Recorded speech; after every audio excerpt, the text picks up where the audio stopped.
Vote দিতে এসে রাজেন গুহাই বলেছেন যে পূর্ণকর্মীরা উপেক্ষিত, বিজেপি দলের পূর্ণকর্মীরা উপেক্ষিত।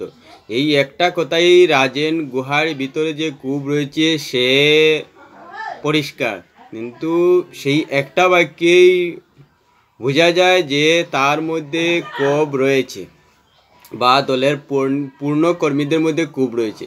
কিন্তু এ নিয়ে পক্ষে বিপক্ষে, বিশেষ করে পক্ষে অনেক কথাই বলা যায়, কিন্তু সত্যিকার অর্থে সত্যিই কি পূর্ণকর্মীরা উপেক্ষিত বলে দলের বাইরে এসে যা খুশি বলা যায়? যদি সত্যিকারের একনিষ্ঠ কর্মী হন, তিনি কোনো অবস্থায় নিজের ক্ষোভ বাইরে প্রকাশ করবেন না, সেটা দলের ভিতরেই বলবেন এবং সে ব্যাপারে সমাধান নেবেন। দল কেন নতুন কর্মী নেয়? আসলে যে কোনো দলের বা দলকে শক্তিশালী করতে হলে কর্মী দরকার, এবং সচেষ্ট এবং কর্মতৎপর কর্মী দরকার।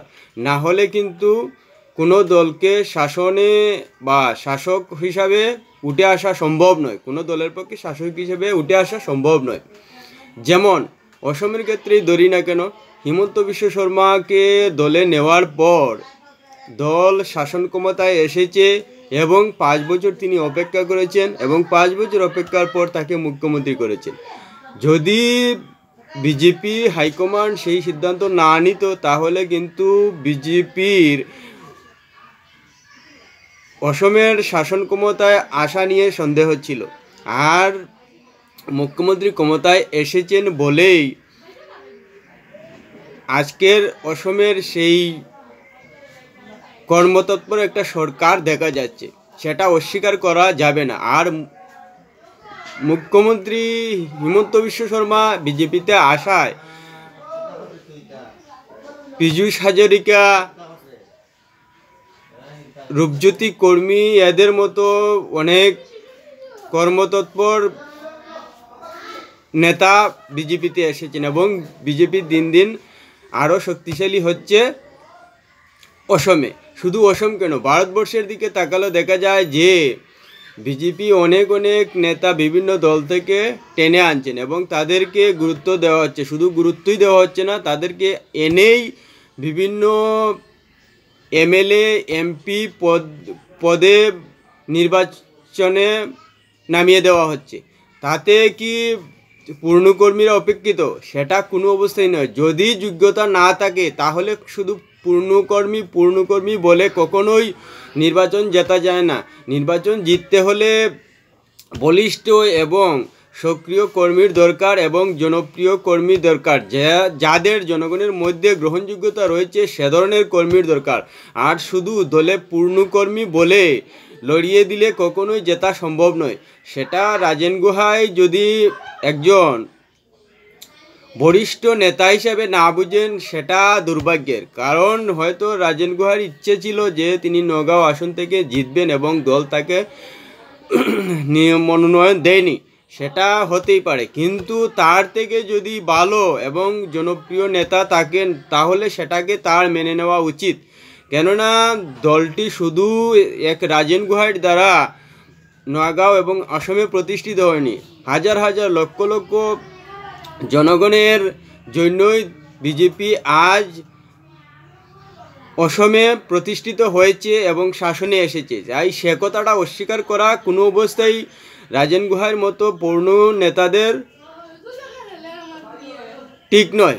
না হলে কিন্তু বিজেপি নতুন এবং পূর্ণ কর্মীতে ভাগ হয়ে বিজেপিকে দুর্বল করবেন, এবং পূর্ণকর্মী যারা একনিষ্ঠভাবে দলটিকে ভালোবাসেন, সমর্থন করেন এবং দলের হয়ে কাজ করেন, তারা কোনো অবস্থায় এই কূপটি নিয়ে পূর্ণ এবং নতুন কর্মীতে ভাগাভাগি করে বিজেপিকে দুর্বল করবেন না। এটা শুধু বিজেপি নয়, যে কোনো দলের ক্ষেত্রেই এটা কোনো অবস্থায় কাম্য হতে পারে না। কেননা দল নিশ্চয়ই তাদের দুর্বলতা কোথাও রয়েছে বলেই কর্মী আমদানি করেন বিভিন্ন দল থেকে বা অন্য কোনো সূত্র থেকে। তাই এটা অস্বীকার করা যায় না যে দলকে শক্তিশালী করতে হলে নতুন কর্মী এবং যাদের মধ্যে গ্রহণযোগ্যতা রয়েছে সেসব মানুষকে দলে নিতে হবে এবং তাদেরকে গুরুত্ব দিতে হবে। যদি গুরুত্ব না দেন তাহলে তাদের যে জনগণের মধ্যে গ্রহণযোগ্যতা রয়েছে সেটা কোনো অবস্থায় কাজে লাগানো যাবে না, এবং যদি সেই গ্রহণযোগ্য মানুষকে কাজে লাগানো না যায় তাহলে দলকে জনগণের মধ্যে প্রতিনিধিত্ব বাড়ানো সম্ভব নয়। তাই প্রতিনিধিত্ব বাড়াতে হলে নতুন মানুষকে দলে আনতে হবে এবং তাদেরকে গুরুত্ব দিয়ে নির্বাচনে প্রতিদ্বন্দ্বিতায় নামাতে হবে। তাহলেই দলের প্রতিনিধির সংখ্যা বাড়বে এবং দল শক্তিশালী হবে। সেটা রাজেন গুহাইয়ের মতো ব্যক্তিরা বুঝেন না, সেটা কোনো অবস্থায় বিশ্বাস হয় না।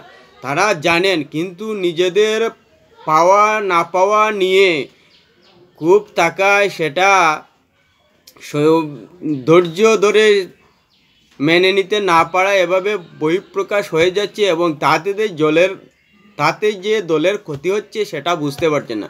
নতুন পূর্ণ কর্মী বলে ভাগ করে দিয়ে দলকে যে স্বাভাবিকভাবে দুর্বল করা হচ্ছে সেটা বুঝেও কিন্তু না বোঝার চেষ্টা করছেন।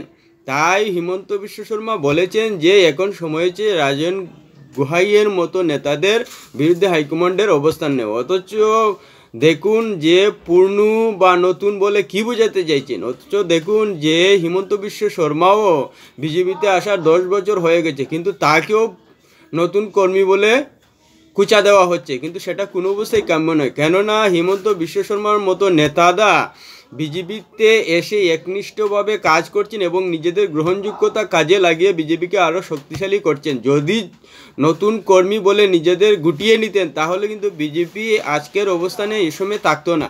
সেটা মেনে নেওয়া উচিত বিজেপির পূর্ণ কর্মীদের, এবং নিজেদের কূপকে ধৈর্য ধরে রেখে নতুন কর্মীদের মেনে নিয়ে দলকে আরও শক্তিশালী করা উচিত।